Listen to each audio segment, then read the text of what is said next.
बिस्मिल्लाहिर्रहमानिर्रहीम। अस्सलाम वालेकुम। कैसे हैं अभी सब लोग? होप सो बच्चा सब लोग ठीक होंगे। अब ये है क्लास 10th का रिवीजन सेशन, जिसमें हम एक सीज़न को उठाएंगे, एक ही एपिसोड में कवर कर देंगे। सीज़न मतलब चैप्टर और लेक्चर के बजाय episode. So that's why this is season number 1, episode number 1। अब सब लोग जिनकी अभी प्रिपरेशंस नहीं है या प्रिपरेशंस के आखिरी फेज में हैं, जिनकी प्रिपरेशंस नहीं होती, उनकी कोशिश होती है कि हमें कुछ ऐसा मिल जाए कि हम लोग जो है वो पास कर जाएं, और जिनकी प्रिपरेशंस बहुत अच्छी होती है उनकी कोशिश होती है कि हम उसी चीज़ को रिवाइज करें जो पेपर में आने वाली है। तो मुझसे पूछेगा कोई नहीं, बट मैं आपको आज एक फार्मूला बना के दूंगा कुछ क्वेश्चंस का, एमसीक्यूज का और लॉन्ग क्वेश्चंस का, जो कि आपके पेपर में आने वाला है, आपके एनुअल एग्जाम में।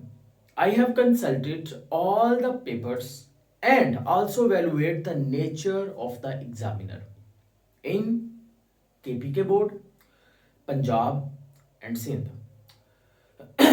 मेनली तौर पर जो पंजाब और केपी के बोर्ड है, इनके जो पहले चैप्टर हैं वो सेम है, सिंध में थोड़ा डिफरेंस आएगा। तो सबसे पहले हम शुरू करेंगे केपी के बोर्ड से, पंजाब बोर्ड से। तो चलिए शुरू करते हैं, और डेफिनेटली पहले चैप्टर से। एमसीक्यूज जो फ्रेम होगा वो आपके पास ये फ्रेम होगा भाई। जो रेस्पिरेशन है ये कौन सा प्रोसेस होता है? देखो, मैं यहाँ पर प्रेजेंटेशन वगैरह बनाने के लिए नहीं हूं, मैं सिर्फ फार्मूला देने के लिए हूं जो आपने याद रखने।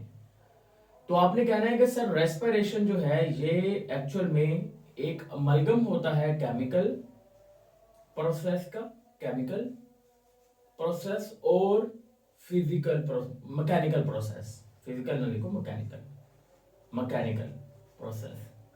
तो रेस्पिरेशन जो है ये केमिकल और मैकेनिकल प्रोसेस होता है। वहीं पे अगर हम ब्रीदिंग की बात करें तो ब्रीदिंग जो होती है वो हमारे पास कौन सा प्रोसेस होता है? वो हमारे पास होता है मैकेनिकल प्रोसेस, और इसका दूसरा नाम भी याद रखना है, वेंटिलेशन।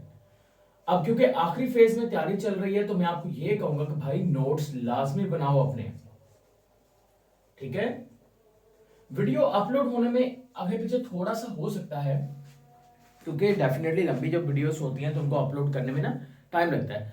आप लोग जब YouTube के ऊपर वीडियोस देखते हो तो आपको मेरा ख्याल वो 400, 500, 600 एमबीज में नजर आती है। जब कैमरा पे रिकॉर्ड होती है तो ये कई जीबीज में चली जाती है, फॉर एग्जांपल 5 GB, 6 GB, 7, इस तरह से। तो उसको बड़ा प्रॉब्लम आता है फिर हमें हैंडल करने में। अच्छा, सेकंड नंबर के ऊपर एमसीक्यूज में पहले आपको बात कर रहा हूं, एमसीक्यूज के ऊपर बात करते जाएंगे, ठीक है? एमसीक्यूज भाई कि जो आपके पास एल्वियोलाई होता है वो क्या है? तो आपने याद रखना है कि gases alveoli, it is a respiratory surface. पहला पॉइंट क्या याद रखोगे? हमारी बॉडी में जो रेस्पिरेटरी सरफेस है उसका नाम क्या होता है? हमारी बॉडी में जो रेस्पिरेटरी सरफेस है उसका नाम होता है एल्वियोलाई। और एल्वियोलाई जो है ये एक माइक्रोस्कोपिक स्ट्रक्चर है, इसको आम आंख से नहीं देखा जा सकता, ये भी आपने याद रखना है, it is a microscopic structure. तीसरा एमसीक्यू, एल्वोलाई के ऊपर नेटवर्क किसका होता है? तो आपने याद रखना है कि एल्वोलाई के ऊपर कैपिलरीज का जो नेटवर्क है ना वो पाया जाता है।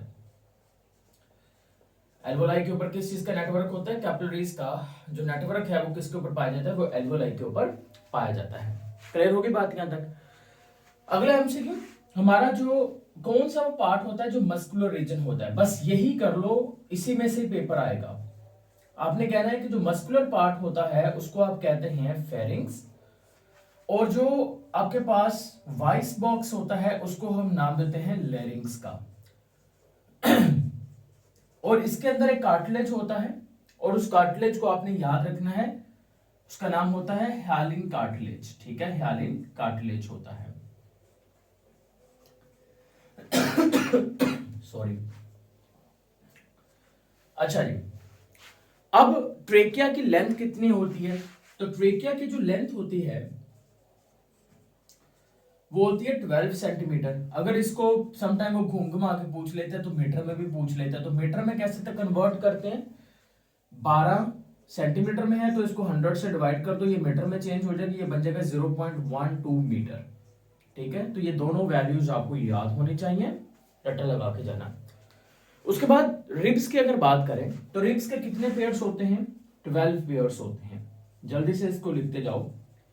फिर अगला क्वेश्चन कि कौन से जो आपके पास लंग है वो साइज में थोड़ा छोटा होता है, उसके ऊपर है। मैं पास्ट पेपर में बेटा साथ में कंसल्ट कर रहा हूँ ताकि मैं आपको चीजें जो है वो बता सकूं।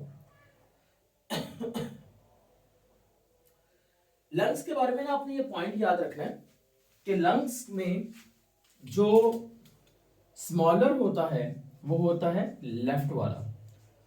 स्मॉलर जो लंग है वो कौन सा होता है, वो लेफ्ट वाला होता है। और इसमें भाई 2 लोब्स मौजूद होते हैं, 2 लोब्स होते हैं। वहीं पे जो राइट वाला होता है वो होता है साइज में बड़ा। लार्जर जो लंग होता है वो कौन सा होता है, वो राइट वाला होता है। और उसमें कितने लोब होते हैं, उसमें 3 लोब्स होते हैं।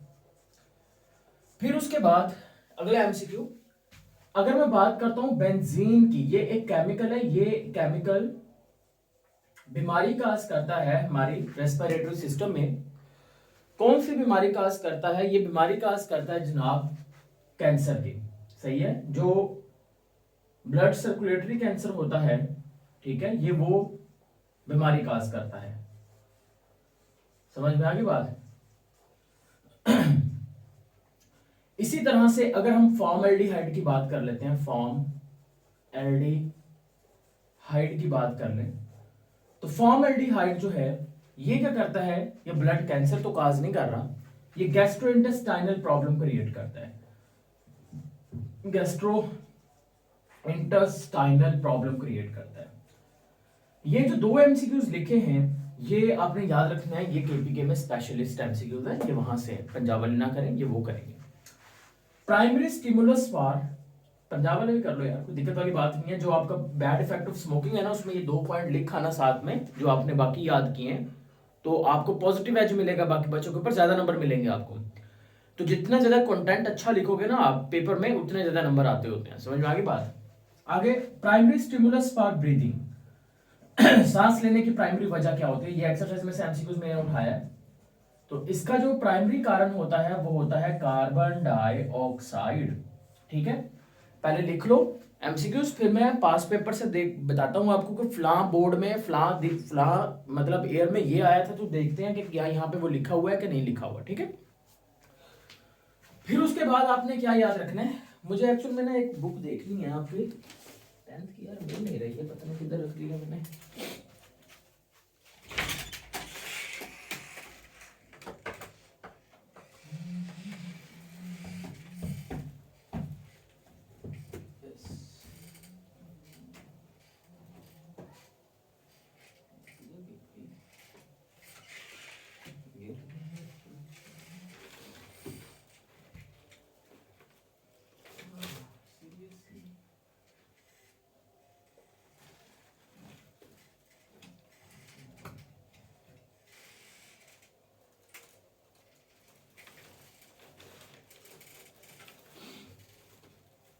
यार बुक तो नहीं मिल रही मुझे बच्चा, मैं ऐसे आपको बता रहा हूँ, करते जाओ। नहीं मिली।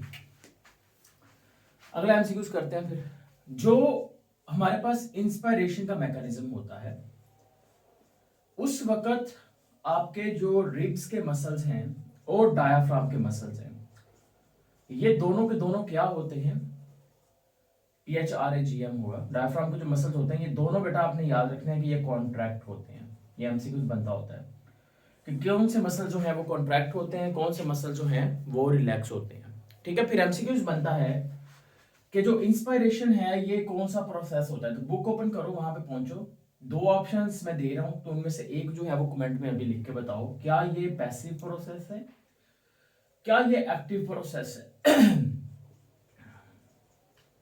क्या ये एक्टिव प्रोसेस है, दोनों ऑप्शन में से एक ठीक है, ये आपने मुझे बताना है। ठीक है, एक्सपायरेशन की अगर हम बात करें तो एक्सपायरेशन में भाई साहब मैकेनिज्म रिवर्स हो जाएगा। मतलब रिब्स और डायाफ्राम के जो मसल्स हैं वो आपने याद रखने हैं कि वो रिलैक्स हो जाएंगे। वो क्या हो जाएंगे, रिलैक्स।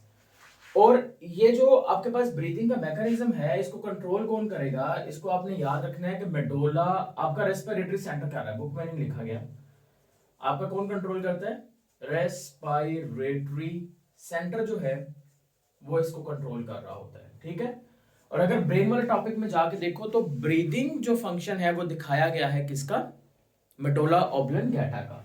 तो ये भी एमसीक्यूज आपने याद रखना है, मेडोला ऑब्लंगेटा, मेडोला ऑब्लंगेटा। ठीक है। अगला एमसीक्यू, जो अंदर जाने वाली हवा होती है उसमें ऑक्सीजन कितनी मात्रा में पाई जाती है? तो अंदर जाने वाली हवा में ऑक्सीजन 21% होता है, बाहर निकलने वाली हवा में जो ऑक्सीजन होता है वो 16% होता है। दूसरी चीज जिसके ऊपर आपको गलती की गुंजाइश है वो है वाटर वेपर। अंदर जाने वाली हवा में वाटर वेपर वेरिएबल हो सकते हैं, बाहर निकलने वाली हवा के अंदर जो वाटर वेपर्स होते हैं वो सैचुरेटेड होगी एयर। वो क्या होगी? सैचुरेटेड। मतलब क्या हुआ? मतलब ये हुआ कि जो हवा अंदर हम लेके जा रहे हैं, अगर तो आप ठंड में हैं जहां पे धुंध वगैरह कोहरा जिसको कहते हैं ज्यादा है, केरा, तो डेफिनेटली वाटर वेपर जो है वो हवा में ज्यादा है तो बाहर नमी ज्यादा है। गर्मियां हैं तो वाटर वेपर हवा में कम है। मतलब वेरिएबल है, कभी ज्यादा कभी कम, डिपेंड करता है एनवायरनमेंट पे। लेकिन हवा जो बाहर निकालोगे उसमें हमेशा वाटर वेपर बहुत ज्यादा होंगे। डस्ट पार्टिकल्स कितने होते हैं? ये भी वेरिएबल ही होते हैं। जब हवा अंदर लेके जाते हो, जब बाहर लेके निकलते हो तो बेटा ये ना होने के बराबर होते हैं, नन। नाइट्रोजन की बात कर लें, अंदर जाने वाली हवा में भी 78% है और बाहर निकलने वाले में भी 78% है। कार्बन डाइऑक्साइड जो है, रिकॉर्ड हो रहा है, हो रहा है। कार्बन डाइऑक्साइड जो है वो अंदर जाने वाली हवा में 0.04% है, बाहर निकलने वाली हवा में कार्बन डाइऑक्साइड 4% होती है। ठीक है जी, इसको लिख लो। फिर उसके बाद एमसीक्यू बनता होता है कि जो आपके पास स्मोकिंग है, जो आप सिगार वगैरह यूज करते हो, उसमें कितनी तरह के प्रकार के केमिकल्स होते हैं? 4000 टाइप्स के डिफरेंट केमिकल्स जो हैं वहां पर हमें देखने को मिलते हैं, तो उससे अवॉइड करना चाहिए। अब जो पंजाब वाले बच्चे बैठे हैं वो अपनी बुक खोलेंगे, वहां से मैं कुछ चीजें बताता हूं आपको। आप लोग ने ऐसा करिए, ब्रोंकाइटिस में आ जाइए। ब्रोंकाइटिस में अच्छा, नॉर्मल ब्रीदिंग रेट लिख ले। नॉर्मल ब्रीदिंग रेट जो है वो 16 to 20% होता है, और जो ज्यादा ब्रीदिंग रेट होता है वो कौन सा होता है? वो इंक्रीज हो जाता है, मतलब 30 to 40 टाइम्स भी चला जाता है। मैं कुछ और एमसीक्यू लिखवा रहा हूँ, बहुत जरा लिखिए कि एक्यूट ब्रोंकाइटिस जो है वो कितनी देर के लिए है और क्रॉनिक ब्रोंकाइटिस कितनी देर के लिए है।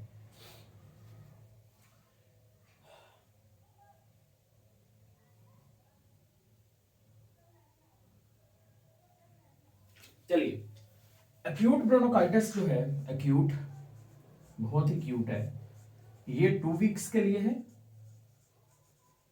और क्रॉनिक ब्रोंकाइटिस जो है इसका ड्यूरेशन होता है 3 months to 2 years। और किनको होने की संभावना ज्यादा रहेंगी? जिनकी एज जो है वो 45 ईयर से ज्यादा है, उनके चांसेस इसके सफर करने के ज्यादा होते हैं। क्लियर होगी बात? ये वहां से आपने याद रखना है। इसी तरह से कि जब आपको एम्फीसीमा जो बीमारी है उसका पता चलता है तो कितने परसेंट जो है वो आपके जो लंग्स हैं वो लॉस्ट हो चुके होते हैं, खो चुके होते हैं, तो 50 to 70% जो है वो आपके फेफड़े का जो रेस्पिरेटरी एरिया वो खत्म हो जाता है। वेट लॉस किसमें बहुत ज्यादा होता है? तो वेट लॉस जो है ये किसकी सिम्टम है?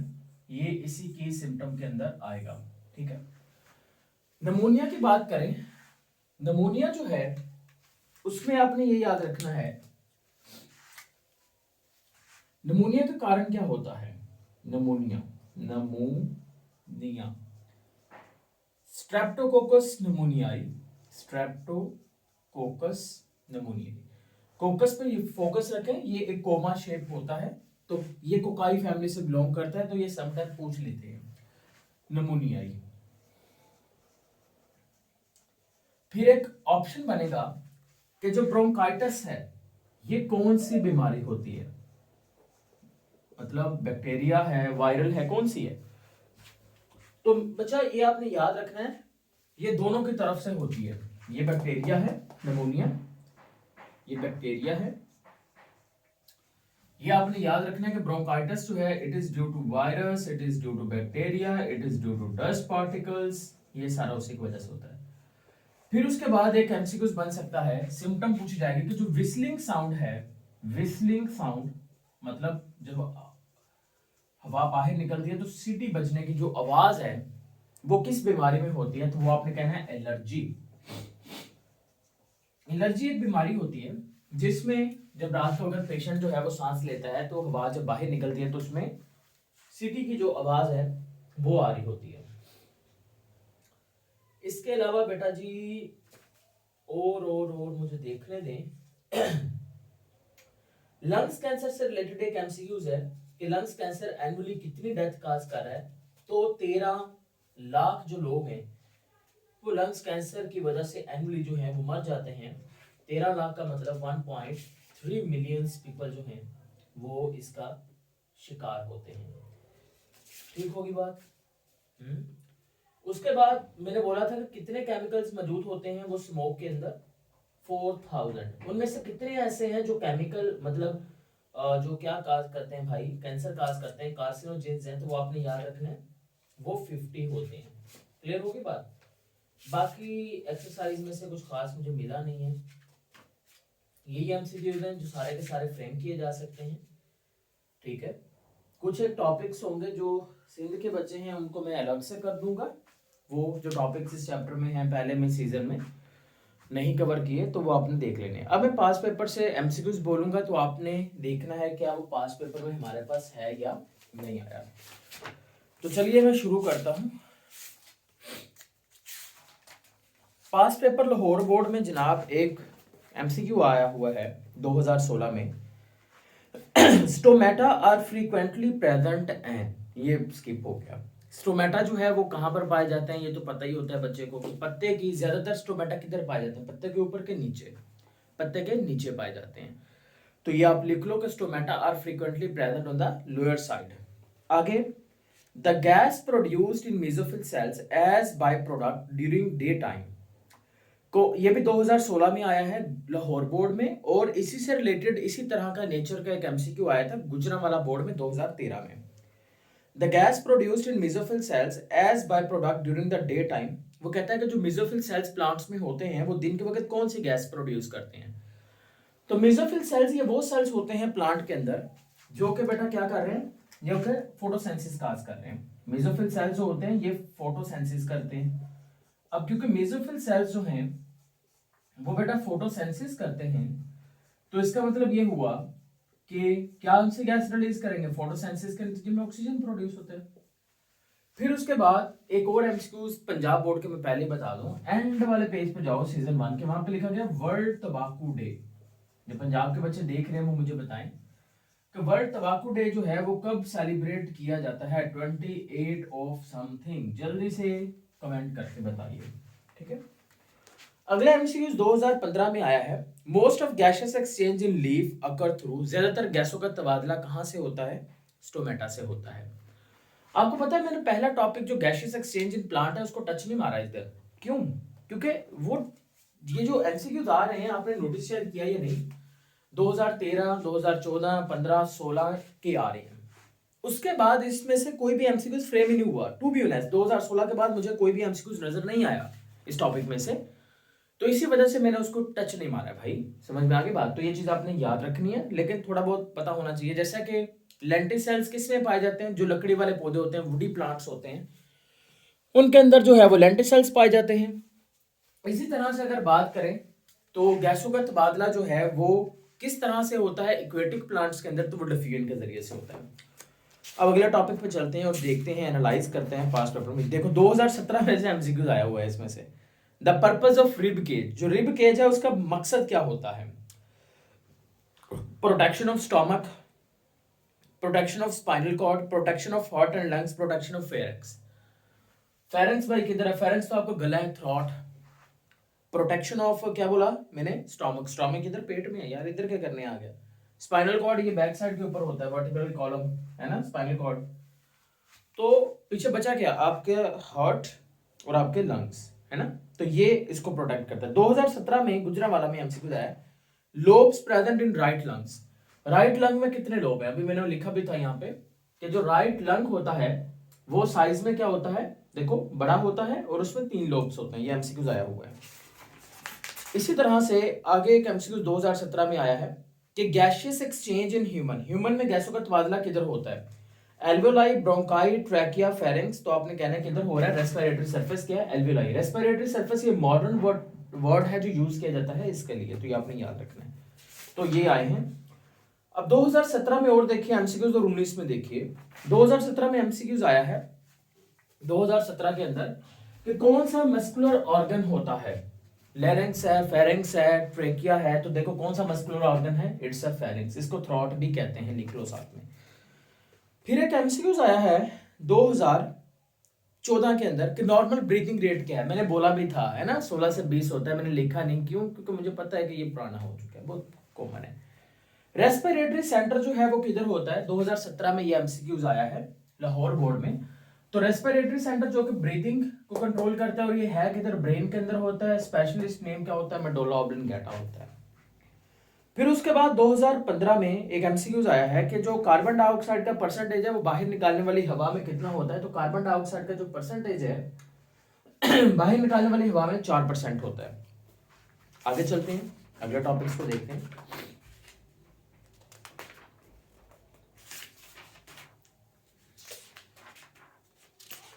हाँ जी, अगला एमसीक्यूज आया है 2000। सरप्राइजिंगली के इसमें से काफी कम एमसीक्यूज आए हैं, बट आने चाहिए थे। जो डिसऑर्डर्स है ना उसमें से एमसीक्यूज जो हैं वो पहले बहुत कम आते थे, बट ये बहुत ट्रिकी एमसीक्यूज हैं जो मैंने बताए हैं कि कौन सा वायरल डिजीज है, कौन सी बैक्टीरियल डिजीज है। खासतौर पर ये ब्रोंकाइटिस के बारे में पूछा जाता है कि ये किस वजह से हो रही है। तो ये वायरस बैक्टीरिया दोनों की वजह से है, ये बैक्टीरिया की वजह से होती है। ब्रोंकाइटिस में एज आपने याद रखनी है, 2 खासतौर पर क्यूट और क्रॉनिक का। और फिर आपने ये विस्लिंग साउंड याद रखना होता है एलर्जी के अंदर, या अस्थमा जिसको कहते हैं उसके अंदर याद रखना होता है। ठीक होगी बात? अच्छा, उसके बाद यहां पर 2020 में एमसीक्यूज आ रखे हैं, और वो 20 में एमसीक्यूज उन्होंने ये याद रखा है कि एम्फीसीमा का जब पता चलता है तो कितने टाइम्स जो है वो मतलब लॉस हो जाता है, उसका लंग्स फेल हो जाते हैं। तो 50 to 70% आया हुआ है। 2021 में एमसीक्यूज आ रखा है कि which one is the common disorder? कौन सी वो है जो कॉमन डिसऑर्डर होती है अस्थमा में और उसके बाद एम्फीसीमा में? दोनों में शॉर्टनेस ऑफ ब्रीथ, मतलब सांस जो है वो बहुत कम आता है, वो दोनों में कॉमन रहती है। फिर उसके बाद यहां पर एक और एमसीक्यूज है, ये बहुत पुराना है, इसके बारे में मैं बात नहीं कर रहा, रहने देते हैं इसको। हाँ जी, टोटल केमिकल्स कितने होते हैं जो तंबाकू स्मोक में होते हैं? 4000।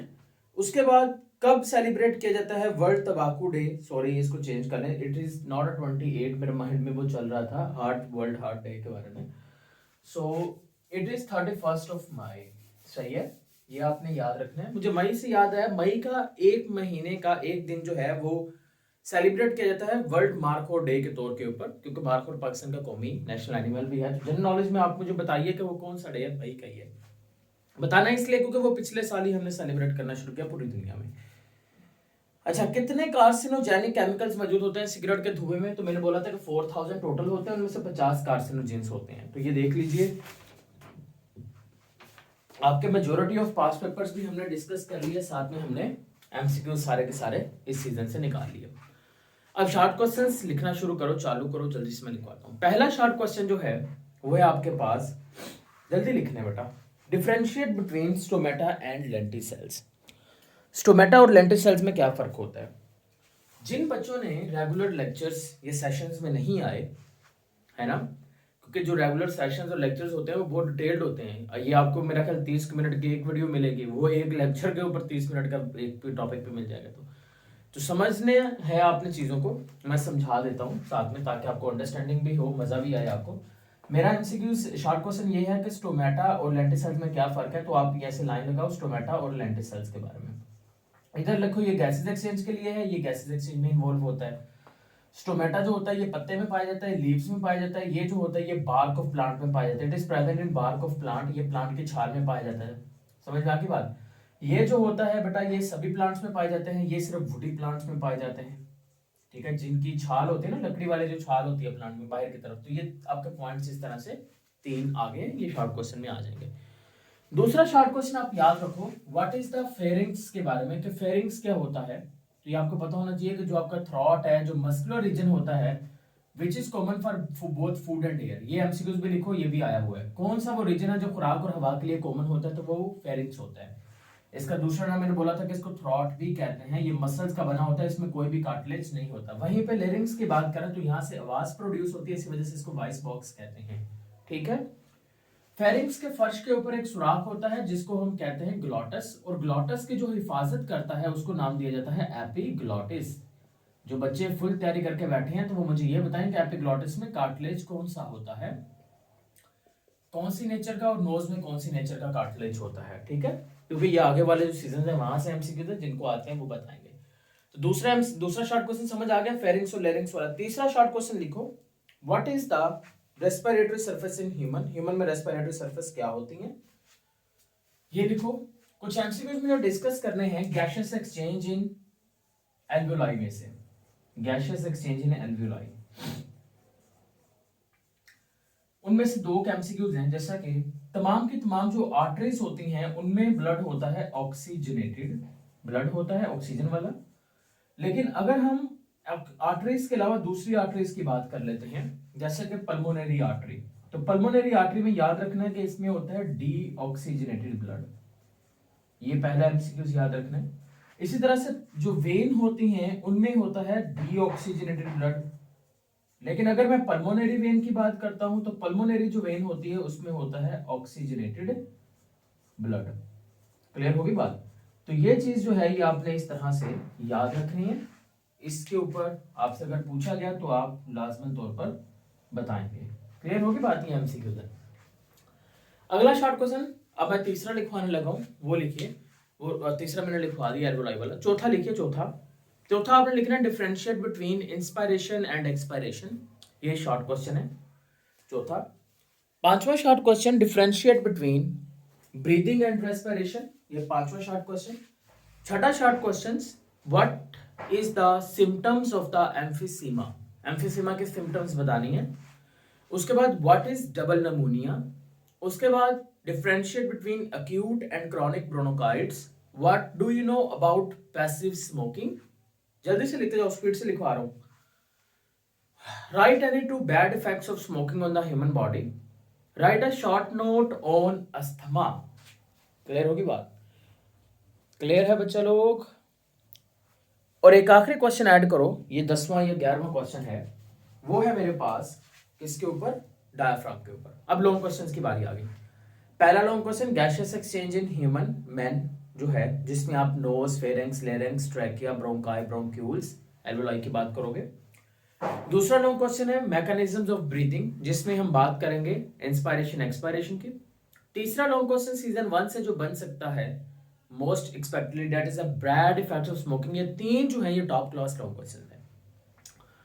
चौथा जो long question according to me मेरे ख्याल से आना चाहिए या बनना चाहिए, वो है ब्रोंकाइटिस के ऊपर। समझ में आ गई बात। तो ब्रोंकाइटिस जो है उसके ऊपर लॉन्ग क्वेश्चंस बनने के चांसेस जो हैं वो ज्यादा हैं। So that is all about this season. Now if you have any question you can ask, ठीक है। जिस तरह से आपको ये मिला है सीजन, इसी तरह से इस बुक में बाकी जो होंगे वो भी डिस्कस किए जाएंगे, आपके साथ शेयर किए जाएंगे। तो क्वेश्चन वगैरह होगा तो वो आपने पूछ लेना है। बाकी जो बच्चे अभी नए हैं जिन्होंने सब्सक्रिप्शन नहीं लिया है, कुछ बच्चों ने डेफिनेटली है हमारे पास जो सेशन से, तो इस नंबर के ऊपर रब्ता कर लें 0302776296 ये आपका गेस्ट पेपर है। ये 30-30 मिनट के लेक्चर्स होंगे, 30-30 मिनट के जो 7-8-9 लेक्चर्स होंगे वो अटेंड करके पेपर देने चले जाओ। अगर फेल हो गए तो मेरे को आके पकड़ लेना, समझ में आ गई बात। तुम लोग फेल हो ही नहीं सकते अगर ये कंटेंट जो बोला गया है सिर्फ यही करके जाओ, बाकी कुछ भी नहीं करना, तुमने कुछ भी नहीं करना, समझ आ गई बात। बस यही करके चले जाओ जो मैंने बोला है। क्लियर है। इसी में से पेपर आएगा, पूछना नहीं है क्यों कैसे कैसे पता चला, बस करना है ये वाला, समझ में आ गई बात। So that's all from my side, now it's your turn. So definitely कोई क्वेश्चन है तो पूछ लेना है। बाकी मैंने स्टार्ट पे बोल दिया था कि यार लेक्चर अपलोड होने में थोड़ा टाइम जरूर लग सकता है, तो थोड़ा धीरज रखना, बना के रखना है। बाकी सब ओके रहेगा। क्लियर हो गया बेटा सब लोग? ओके जी।